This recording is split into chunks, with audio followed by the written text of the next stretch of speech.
Yeah, well, here's the thing. Here's the reason, right? And thank you guys for that. I just believe that the traditional education model is broken. In other words, society has told all of us, go to school, get good grades, go to a good college so you can get a good job. Well, let's look at the facts. The facts are these kids are doing that exact same thing, coming out of school with a $100,000 student loan with a payment of $1,000 a month. And oh, by the way, can't get a job. Or worse yet, they get a job making $30,000, $40,000 a year with the value proposition for the traditional education model is broke. And so what it is that we all, the three of us do in our industry, but especially with my coaching and training business, we can have somebody invest in themselves, which the three of us would say is the best investment, hire a coach, be held accountable to create a multiple six-figure income in this industry. That value proposition makes a lot more sense for people than just that traditional education path. And it's what my life's work is all about. I'll tell you. So my team and I meet on this all the time. The real estate industry, and this is going to hurt some people's feelings, but this is what we're here to do, is have raw, real talk, right? So what you guys had me on the show for. I believe the real estate industry is incentivized to set up people that get in this industry for failure.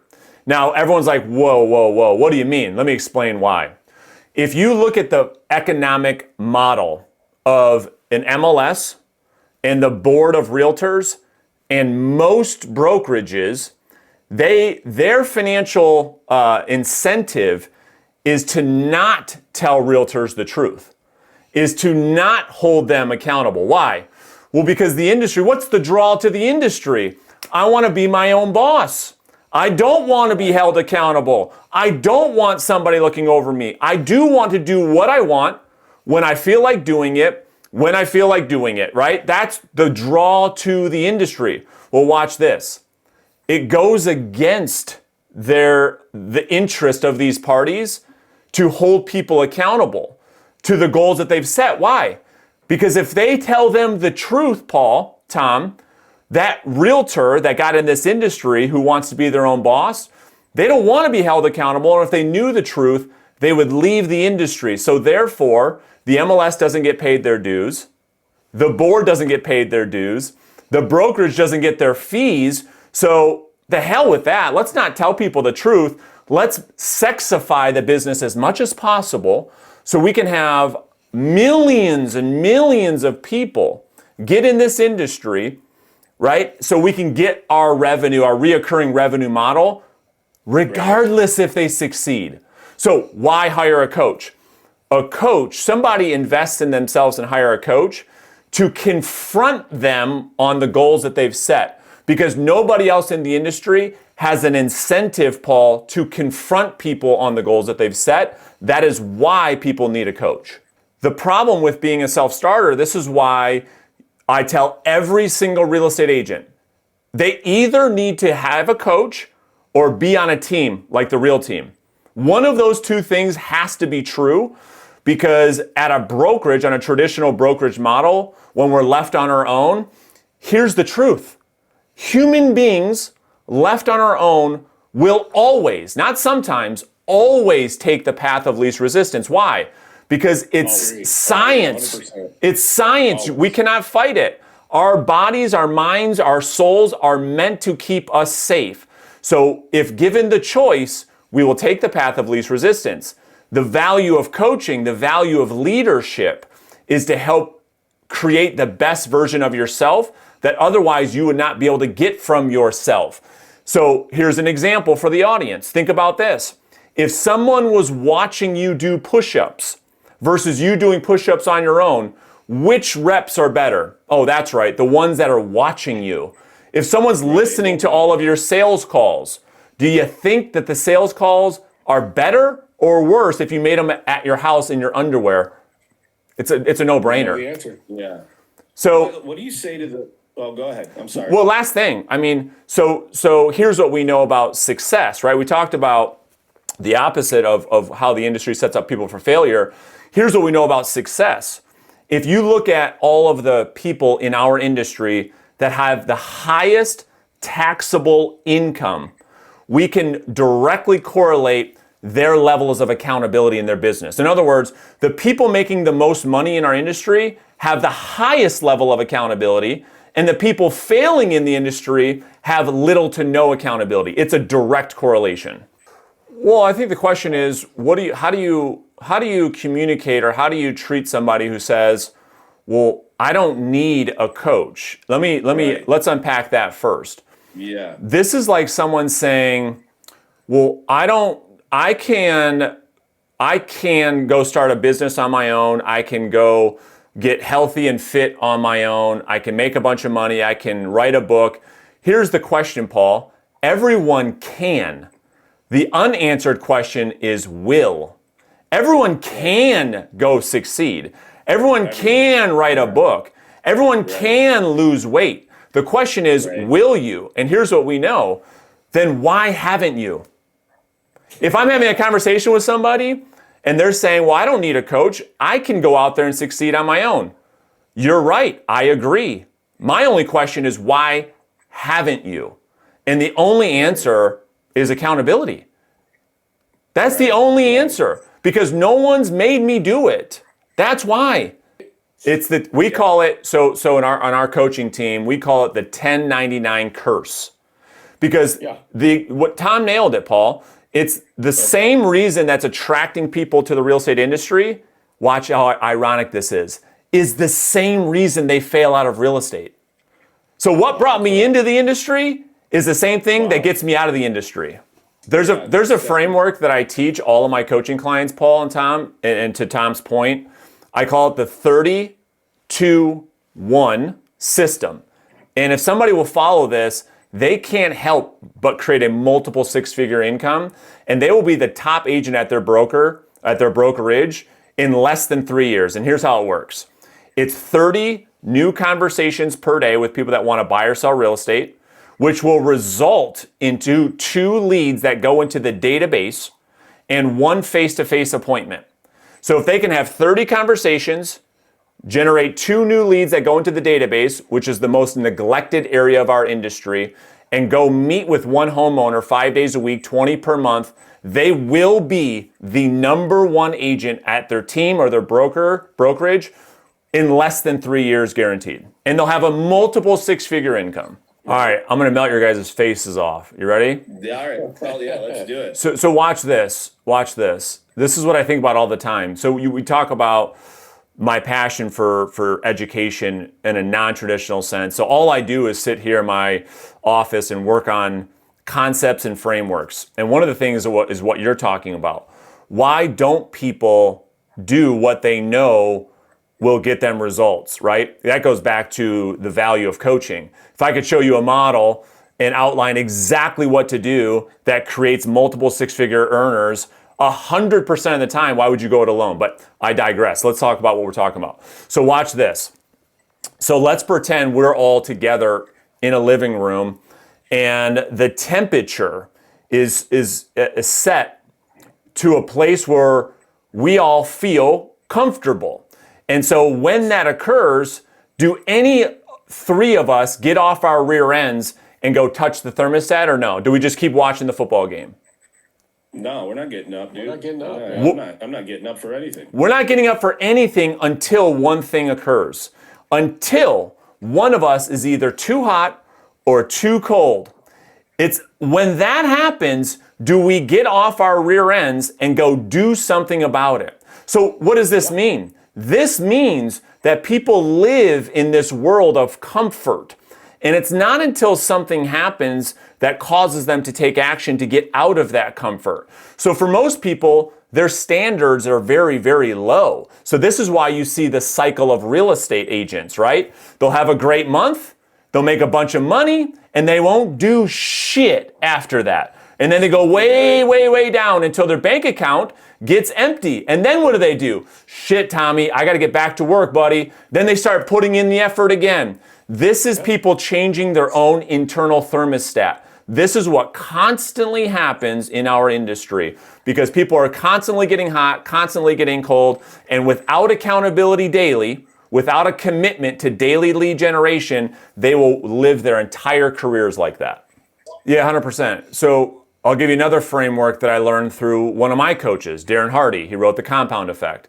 And so I've been working with Darren for a long time, and he's helped me a lot. And one of the greatest things he taught me was something called the pain-pleasure pendulum. And so this will, I think, resonate a lot with the audience. So when we talk about success leaves clues, one of the things is this pain-pleasure pendulum. And here's how it works. So we talk about people living in this comfort zone, right? They only experience a little bit of pain, so they only get to experience a little bit of pleasure. So what we have to do is correlate the pain side of the pendulum. In other words, we can control how much pain we put ourselves in on a daily basis. We can control when we wake up, how much prospecting we do, what we eat, how we work out. These are all controllable actions. People would call that pain, right? Versus sleeping in, watching Netflix, eating donuts. Well, what happens is the further we push that side on the pain, the pendulum swings back on its equal axis in the pleasure, or in the pleasure, success, income, happiness, freedom. But so what we have to do is we have to look at this correlation between pain and pleasure. And so we have to make we have to hardwire this into our mind that says, if I am comfortable, that is only going to lead to little results. It's only when Tom holds me accountable, to when he pushes me, to when I'm in pain, should I expect success. And so we have to constantly remind ourselves, so it's just to look at that, to say, okay, I have a decision. I can go through the drive-thru at Starbucks, or I can go park the furthest way, get my rear end, and go walk. Which is more painful? Therefore, that is better for me. So the only evidence that we have that what we're doing is going to lead to results is how uncomfortable are we right now? And if the answer is, well, dude, that was an easy day, I didn't really break a sweat, well, then we shouldn't expect results through that. So that's number one. That's a mindset. And then two is how long, right? I think once people, because it takes about 90 days to see results in our business, as you guys know. So if we can, at least, right, to get the ball rolling. Yeah. If you can find yourself in an environment where you're being held accountable, you're on a team, and you can get some wins and you can get some momentum going, sometimes we have to prove it to ourselves. But the reality is it never ends. We talked about accountability a lot in this conversation. That is what's needed to keep that going, because complacency sets in, and complacency is the death of the human spirit. And so we have to always be held accountable to the goals that we've set, because without it, we'll just fall victim to complacency.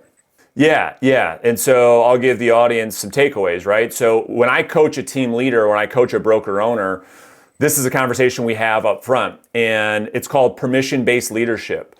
So it's the same thing we do at a listing appointment.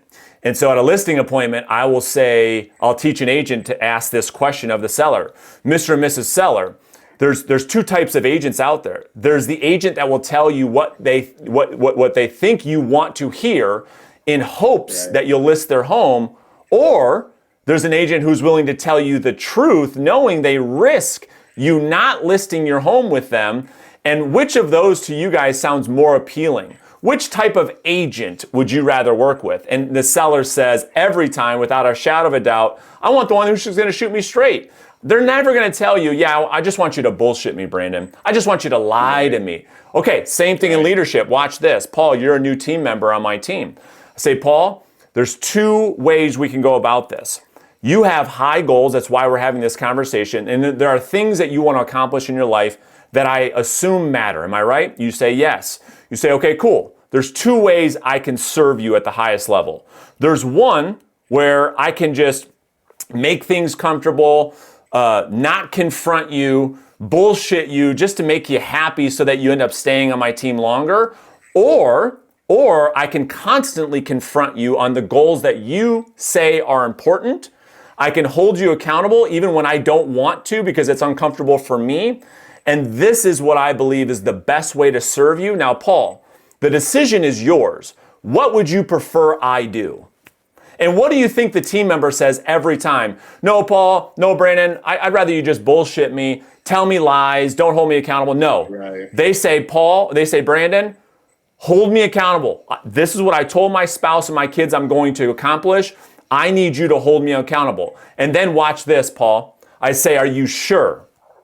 There are going to be days, because right now, watch. Yeah. On day one, you're all excited. This is a new industry. This is a new business. It's easy for you to tell me, hold me accountable. I'm talking about in month 9, when you come into my office and you tell me you want to quit and you don't want to call the leads anymore. Are you okay if I bring this conversation back at that point? Right? So I think that's important, and that's how I would handle that. Yeah. Unbelievable point, Paul, is like, if you look at Maslow's hierarchy of needs, structure and accountability is at the top, and Right. people need it so much so, you guys will really get a kick out of this story. I'll keep it short. I'll leave names out of it. I took somebody out of Quicken with the highest level of accountability, highest level of structure you could probably ever get, which is the reason why people win, by the way. We take people out of that environment all the time. What do? They fall on their face. They have to go back to Quicken all the time. Well, that happened to me. Watch this. Yeah. So I took a high-level leader, so in a vice president role at that company, put him into our industry. The dude lasted 65 days before he found himself in the emergency room with panic attacks for a lack of structure, lack of accountability, had to go back as soon as possible. He thrives so much on accountability, so much on structure, that they got the best out of him, that when that variable was removed from his life, he had to go to the emergency room. It was so bad because our industry is so, it's crazy. People need structure. Institutionalized. Maybe. I think that's an extreme story, but the point here is, I think, what Paul said, Tom, which was people thrive off structure. They thrive off the herd. And that's why I think you guys do so well at the Real Team, is because that's part of the value prop. It's the same thing I do to convert for sale by owners. So here's the irony in this. So I don't try to convince Paul anybody of anything. My job as a leader and as a coach is to ask you questions so that you end up on a path of self-discovery so that you can make your own decisions. And so if I'm talking to you and you take the position with me that you can go it alone and you don't need any help and you don't need a coach and you don't need accountability, you don't need any of these things, I would say to you, I would ask you, Paul, well, let me just ask you this. How long do you give yourself to reach the goals that you've set? And you'd give me some type of time frame. And I would say at that point, if you're not where you want to be on your own, and other people that are inside coaching are getting the results that you want, is it at that moment that you'd be open to looking at some other options? In other words, would you be open to a coaching relationship if you can't get to where you want to go on your own, so that you prove it to yourself that in 9 months from now, a year from now, 2 years from now, you go it alone and you're still at the exact same place you are today. You aren't making $1 million in taxable net income yet. At that moment, would it be reasonable, Paul, that you believe that you need some help? And be honest. That's the script. That's the role play. And so, that's totally the Fizbo script. That's so funny, isn't it? It's the same thing. Yeah. So I'm talking in hypotheticals. There's a lot of like science behind what I'm doing, but I don't need to convince you of anything. You need to convince yourself of what you believe is the best for Paul. And because the next script, if you will, and then we can kind of unpack this, is, let me just ask you the next question. So you say, yeah, Brandon, I'd be open to some things down the road. I say, well, let me ask you this now. Knowing what you know now, it's not a lack of information. All the information out there is for free. You know exactly what everybody's doing. Why aren't you right now earning $1 million income or whatever the goal is? Why don't you have abs? Why don't you have a successful business? Why don't you have the net income that you want? Why don't you live in the house you want? Why don't you have the car you want? Right now, tell me, go ahead, what's number one? And now I put you in a place where you have to be like, Right. damn, dude, I just got exposed. Because if you're not getting the results, well, what do you say? You'd have to say something. If we were in a real meeting and I was like, all right, and let's just call it Bob, right? I love the name Bob. Yeah. And Bob's like, I don't know why I'm not getting the results. It's because of this, it's because of this, it's because of this, it's because of this. And then all we'd have to say is, well, Bob, do you believe if I showed you exactly what to do, I showed you exactly how to do it, and I held you accountable to doing it, do you think you'd have a better opportunity or better chance of succeeding than you would without those things, right? And it's an easy answer. All right, skills. All right, so we're talking about skills. So what we have to do is, in order to set more appointments, we have to learn how to do two things. Number one is to speak in hypotheticals. We talked a little bit about it before. And then the second skill, Tom, is how to lower the perceived threat of being sold. And so we do this by giving the prospect the illusion of control. And so let's get into a little role play. So if Tommy, you're a prospective seller and we're having a conversation, you're a homeowner who tells me you want to sell a house, all that I need to do, can you guys hear me okay? Yeah. Oh, yeah. Okay. Loud and clear. All right. So all that I need to do at that point is essentially give up the thought that you're going to have a pressured situation and sell the value of the appointment, not me listing the house.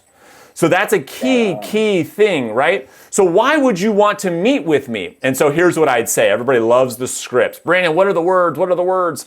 So I would say this, Tom, listen, I know I'm just calling you out of the blue. You don't owe me anything. I know we've never met. And so let's not agree to anything right now. What I propose is this. Why don't you invite me over to the property? When I'm there, I'll share a strategy on what we're doing right now to get buyers to overpay for homes like yours. And after our meeting, you can simply decide if someone like myself makes sense to work with or not. Either way, no big deal. You'll at least get this strategy. Does that seem reasonable? Absolutely. Yeah, sure. That seems reasonable. Right? So there's the script, or what I call the appointment setting framework, to help get more face-to-face appointments, because I'm selling the value of the appointment. What you said was brilliant. You're selling the value of the appointment versus listing the house. Right. Watch, nobody wants to list their house and pay a commission. Nobody wants to do that. But a lot of people want to move, for whatever reason. And so our job is to present a value proposition that is about them, and it's not about us. It's not about our team. It's not about our company. It's not about us getting the listing. It's about them 100%. Yeah, so what's funny about that is, the context matters on what you're talking about. So like a difficult market, I think a lot of people are talking about this lack of inventory. Watch this. So when you pay attention to the data, when you're an expert and you don't operate from emotion, you know that when everyone's talking about lack of inventory, lack of listings, wait a minute. In 2021, there were more transactions than ever before, ever in history. So as the news and everyone's talking about lack of inventory, there were more opportunities to sell more houses last year than there ever has been in the history of real estate. It's just that houses are selling faster. So I'll put that aside. Let people marinate on that for a second. Like, holy shit, he's right. There were more sides last year than there ever has been ever in the history of the world. So putting that aside, what do people need to succeed? Here's the one area that realtors are failing on most. They are treating their business and this business as a transactional business instead of building a book of business. And this is so massive. I'm like, What's the difference, Brandon? yeah, let's get into it.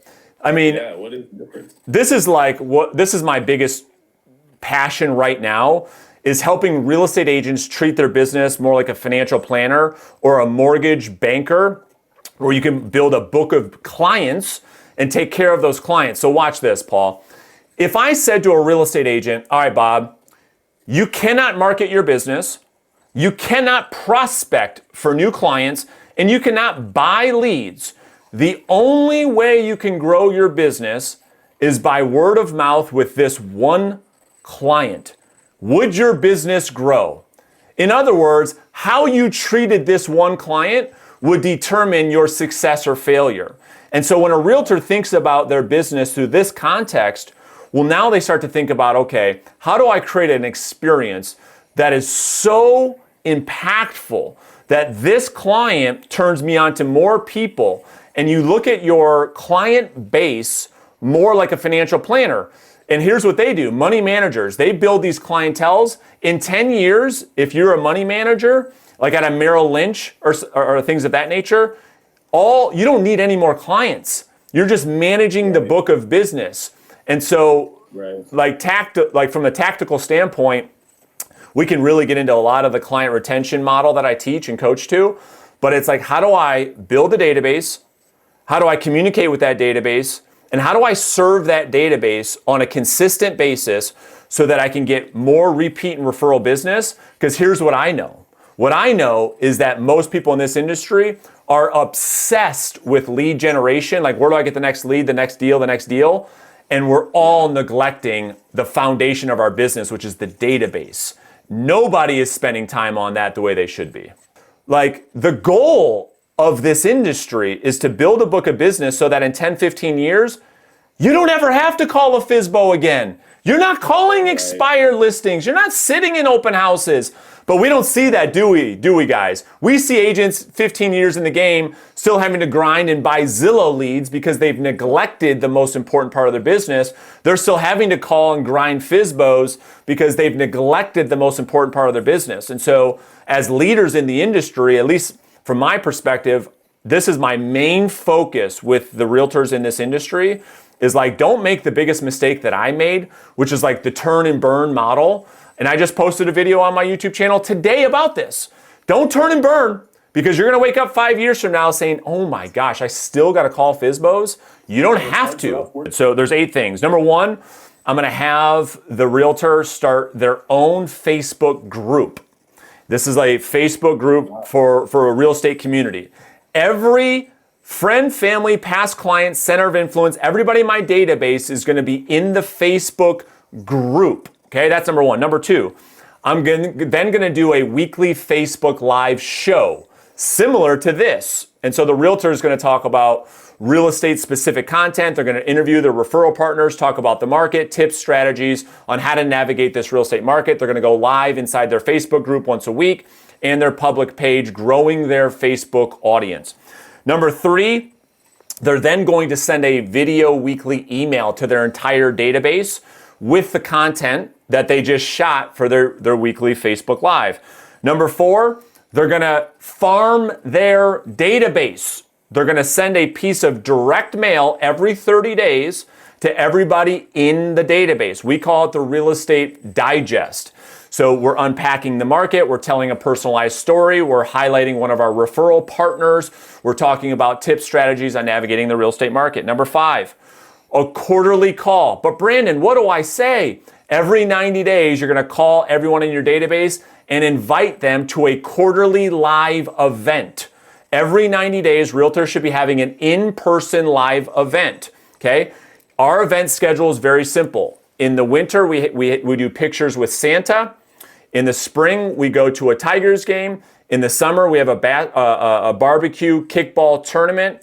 And then in the fall, we have a cooking class for pies. Not a pie giveaway. We're gonna teach you how to cook your own pie to bring it to Thanksgiving and show off your cooking skills. It's a really interactive event. Cool. Right? That's awesome. Number 7, our birthday program. Everybody in the database gets a personalized birthday card with a $1 scratch-off lottery ticket and a personalized phone call from the agent, just like Grandma used to do. Happy birthday, Tommy. And then number 8, like the CPA, like the financial planner, we're doing an annual real estate review with our mortgage partner. So these are face-to-face meetings in January, February, and March. We meet with everybody in the database at their home or in office, and we're reviewing the equity of their home, providing a full value analysis on their property every year for their file, doing a full debt consolidation analysis, a rate reduction conversation and talking about their up and coming real estate needs every 12 months, the same way your CPA, the same way your financial planner does with you. People know me as like the outbound prospecting guy, but what I'm trying to explain to people is exactly what you just said. You don't have to call strangers and go through that pain for that long if you will run this play. If you'll run this play, you will love your real estate business. I just said, I mean, yeah, it just shifts the mindset from going wide to going deep. You know, it's looking at your business like you work at Merrill Lynch. Like when most people, when I say that, maybe I need to give some context, because if you don't understand the financial planning world, here's what it means. You get one client and you get paid off them for your whole career. So you're getting paid a management fee. Think about our business in real estate the same way. Instead of going wide with your lead generation, I call it my top 100. And it's the 8 strategies I just outlined the audience. And all you need is 100 people in your book of business to do 50 deals a year. How do I know that? Because I'm doing it right now. I don't have time to call FSBOs anymore with running my brokerage, mortgage, title company, coaching operation. But I'm going to do 50 deals, and I have been every year through my top 100.